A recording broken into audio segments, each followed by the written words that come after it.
Hi everyone, my name is Bradley Clark and welcome to my first YouTube video. In this video I want to talk to everyone about what's going to be covered on the channel, what sort of things we're going to be talking about. I'll give you a little bit of an introduction to myself, and then I want to jump on my phone as well and go through all the Instagram messages I've got that I couldn't answer on my story at the time. So as I say, my name is Bradley Clark. I've been involved in property for the past probably sort of 5 to 7 years, and that's a mixture of working in letting agents, doing sales, and then progressing into service accommodation and running a relatively successful service accommodation business in Coventry.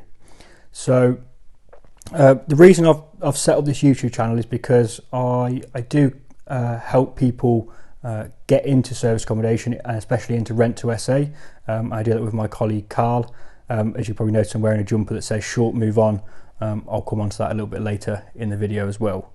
But what I want to go through in the channel is interviewing people that are involved in property. So that might be, for example, Carl, who owns Short Move, and that's a property management company focusing on SA. He manages service accommodation units all over the UK, from Doncaster, Reading, Southampton, Portsmouth, London, Coventry, surrounding areas in the Midlands. So he'll pretty much go anywhere and manage property, and he's an absolutely excellent job, and that's why I've partnered with him as well. So that's a bit about what we're going to cover. I'm going to do weekly videos. I'm going to be putting a lot more content onto Instagram as well. So on that note, I'm going to jump onto Instagram and just go through some of the questions that people have asked that I might not have been able to answer on the story. So one of the first questions was, how did I get educated? So, and this might put people off a little bit, but I didn't really get that educated. I started in a letting agent and picked up a bit of knowledge about how single lets worked and about how HMOs worked, and then went on to a sales role. And from that, I just watched a number of YouTube videos, and then went and approached my first landlord and probably got it about 80% wrong. I had the wrong contracts. I didn't know how to manage it. I didn't know what to do when guests went into the property. It was all a complete mess. So I basically spent a year making a lot of mistakes and losing a bit of money. But what that meant was then in my second year, I knew a lot more. And then in the third year and fourth year, and then I just built up my knowledge, and now I feel like I'm in a position to be able to help people invest in service accommodation. So one of the things I keep saying, it might sound a little bit cheesy, is that I've made all the mistakes so you guys don't have to, and I really have. So yeah, that's the first question. So what was your biggest loss while doing it? Probably my biggest loss has probably been last year in 2020 in the COVID situation. There's a lot of SA operators that have said that their occupancy rates have been great and they haven't lost any money. And if they haven't, I'd be incredibly surprised. For example, they closed Airbnb, one of the biggest marketing portals that people are going to use in this industry. People weren't allowed to travel, people weren't allowed to go out. So I lost a considerable amount in the past year. But one of the things I always say is that I've kept very good relationships with all the landlords and with all the agents. So if I have been a little bit behind on rent, I've always promised that I'll pay it back or work out some sort of payment schedule to get the money back to them. What was my biggest struggle till now? Probably getting the confidence to go and talk to people. I'm relatively confident, but the bit that was the struggle was, it wasn't necessarily the talking to people, it was the questions they were going to ask. So when I started, I'd approach people and say, can I do a rent to rent, or can I do a rent to SA? And they'd say some things and I think, oh no, I don't know what the answer is, or I don't quite know how to reply to that. So once I actually got a bit more educated and had a bit more experience, it was sort of a walk in the park. And once you've done one or two deals and you understand the whole process from start to finish, so from researching a property to securing it to getting the contract right and then the management, once you've done that on one or two, there's absolutely nothing stopping you from building a portfolio of 20, 30, 40 properties. Do I only do SA or HMO too? I predominantly do SA. Some of my properties I actually do SA in are HMOs, but I don't do properties room by room. I let out the whole property. The biggest reason is because of the setup. So for example, if I'm going to go and find a property today, it might be a studio apartment, I'm going to approach the landlord or approach the agent. I want a contract signed within a day or two after the viewing. I want to get the furniture in there, and then start getting it rented out. Make sure I've got all my, I've done all my due diligence, all my research, and make sure everything's compliant. So for example, if the property's got a mortgage on, they've let the lender know, or if the property's got a lease on, that the head lease permits short-term lets. But saying that, on HMO, a lot of regulation, needs a HMO license, got to deal with HMO officers, got to have fire exit, fire doors, emergency lighting, and it takes a lot longer. So that's why I do SA over HMO. What does the cleaner currently charge you per hour? So all my cleans are done on a job basis. So for example, in Coventry, a studio apartment will cost £40 per clean. That means they go in there and they're a company called Pattern Bricks, and they do an absolutely incredible job. They do everything. They'll just go above and beyond. And what they do as well is, and another question I saw was, do I buy my own linen or rent it? They supply all the linen and they rent it from a bigger company, but that comes as a part of the £40 charge for the studio. Management contract, it's all is needed for SA. So yeah, there's a few different contracts you can use depending on who you're dealing with. If you're going directly to a landlord, I would say to use a management contract. If you're going through an agent, they will probably have in their agency a corporate let or a company let. And I would just go ahead and use one of their contracts. You might need to adjust it. For example, if it's a company let is where effectively it's your employees in the property, so you might just need to adjust a few things. But generally, if the estate agent wants to give you a contract, check it over, make sure it's legal and make sure things are covered, and go ahead and use theirs rather than confusing it with your own contract. How has your Airbnb properties been with Corona? No travel, no revenue, right? So yeah, to a degree. It was very tough when they closed Airbnb. I haven't made as much money in the last year as I had previously, because it's an industry that, it's the hospitality industry. So the hospitality industry has been hit massively with restaurants and hotels and bars and coffee shops, and especially service accommodation.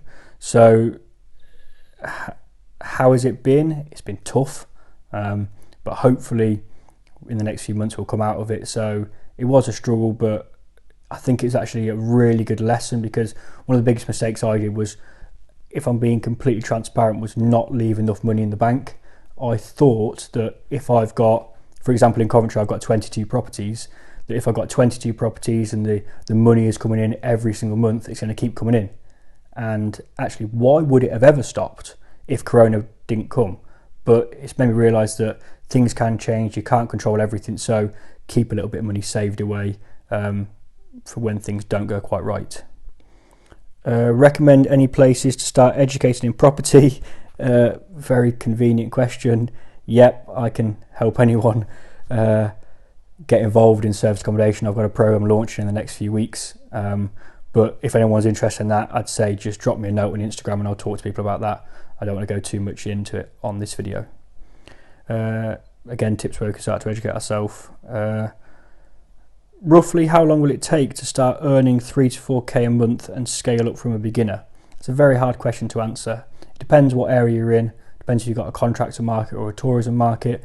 But if you're looking to get to 3 to 4k a month, there's a lot of educators out there that will tell you on your first rent to SA you're going to make £1,000 a month. You're not. You might make £800 on a very good month, but realistically base your figures on around 500 a month profit. So if you want to make £4,000, you need sort of 8 properties at £500. So I think if you get the right education and spend a month or two educating yourself and research, and then I'd say you could probably do a deal a month. I think is comfortable. Might be a little bit ambitious, maybe a month and a half. So within a few months, let's say 6 months, you could start getting to 3 to 4k a month. But it depends how hard you want to work. It depends where you get yourself educated, who you learn from, how much money you've got to start off with, and how much effort and time you're going to put into it. So 3 to 4k a month, I'd probably say around 6-7 months. Is rent to rent or rent to SA better for good cash flow? And it's a badly worded question, but and can a beginner without knowledge make money? So I think when people are saying what is rent to rent or rent to SA better, they're saying is rent to HMO or is rent to SA better. I predominantly do rent to SA, as I've said, because it's a quicker setup. There's not as much legislation, regulation and law around SA as there is HMO, but I suppose rent to HMO could be a little bit safer, because if you're taking on a property and you've got people in them rooms for a 6-month or a 12-month period, you've got the guaranteed income. But my issue has always been that you've got to find them people in the first place. And a lot of people, they'll take on a property, for example, and they'll take on a 5-bed property, or take on a 3-bed and turn it into a 5-bed HMO. And they cut themselves too short. What I mean by that is, say, let's think of a random figure. Say on a 5-bedroom house, their rent is 1,600, and then they've got to pay the bills as well. So their bill is going to be another 300. So say that's 1,900 therein. So you remember the 1,900 figure. Then each room will rent for around about 500, and you've got 5 rooms. So that's 2,500. But if you've only got 4 of them rooms filled, you're making £100, because you're making 4 times 5, which is your £2,000, but your overheads are 1,900. So you're making £100. It's not worth doing it for £100. So that's why I was always been more swayed towards SA, because you rent out the whole property, you can have amazing nightly rates, and if you've done your research and your diligence to start off with, it's probably going to go relatively well. So both are the benefits. Probably a little bit more safe with HMO, but my worry is that if you can't fill your rooms, you're probably not going to make that much money. But then a lot of people will probably say, well, try and find an area that's got lower rents and avoid your risk, which is exactly right. But I just do SA. Can you still make money during this pandemic? I think I've touched on that. You can. I have. It was tough. I broke even, made a little bit of money, but nowhere near as much as I hopefully will do later on this year, and I did do the year before last. Are you able to share some of your management contracts and templates?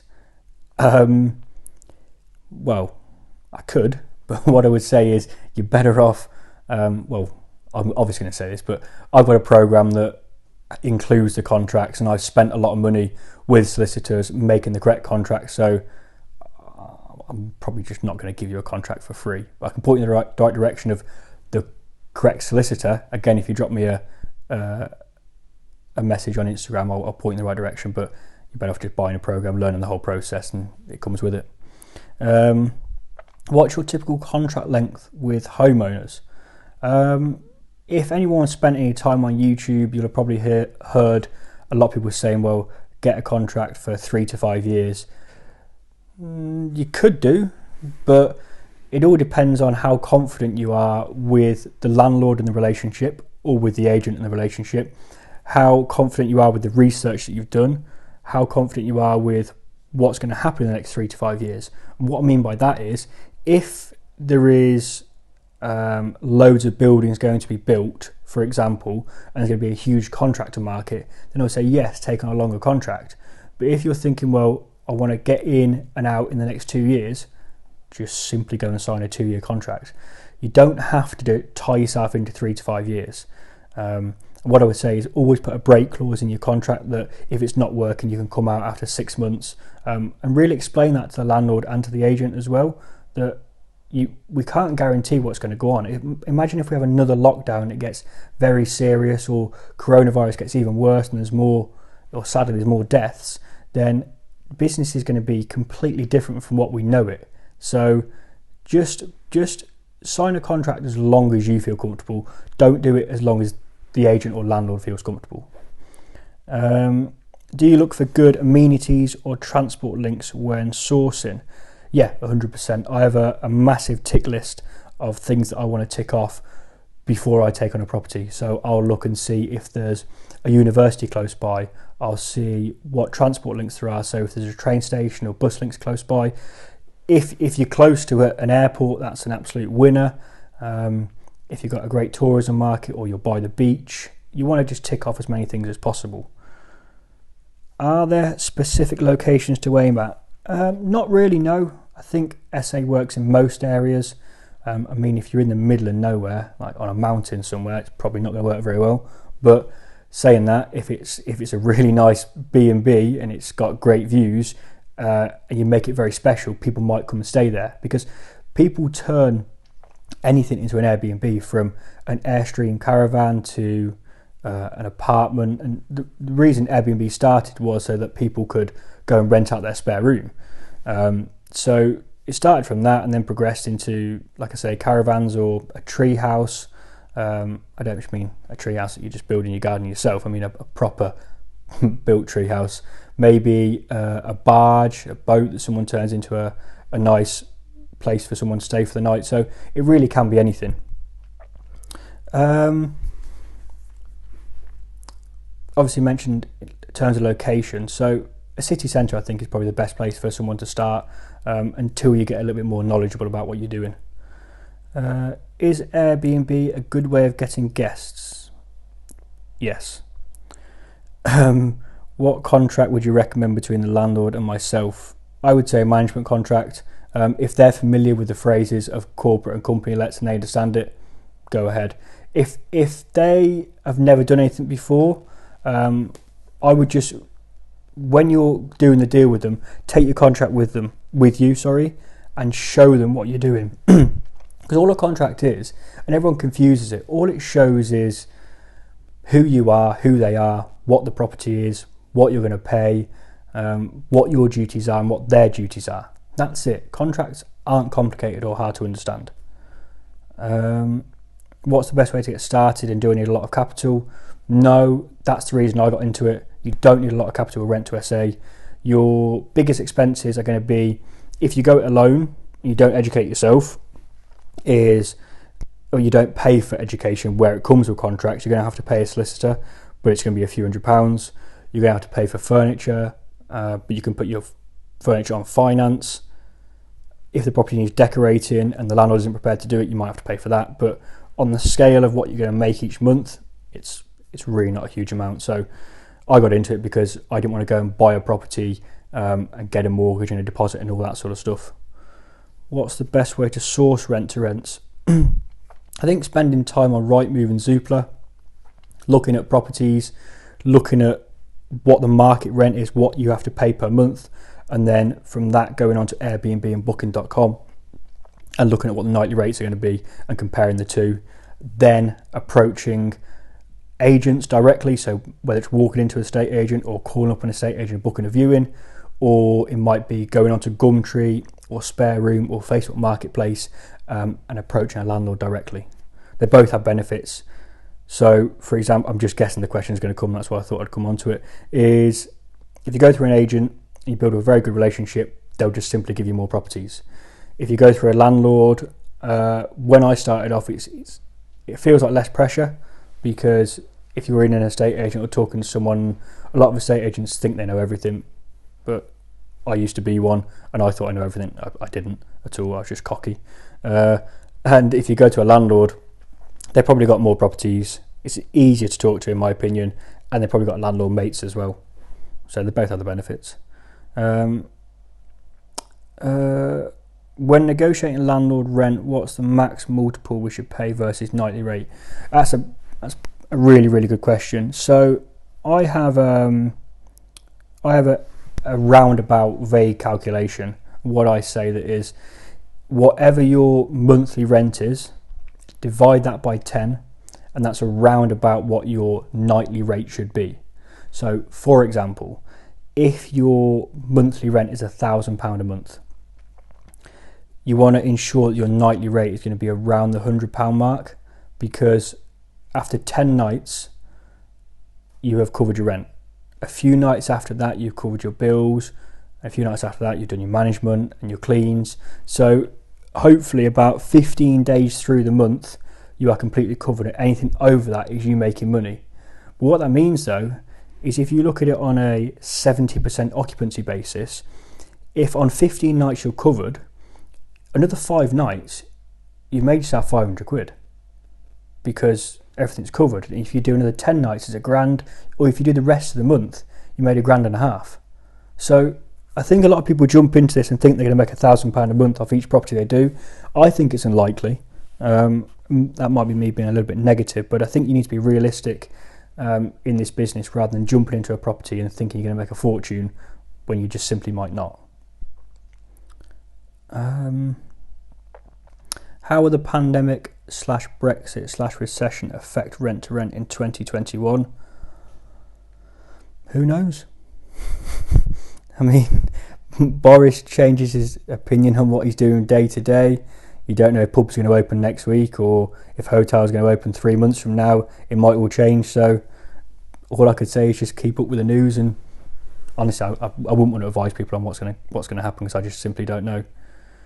How do I get started with less than 5k?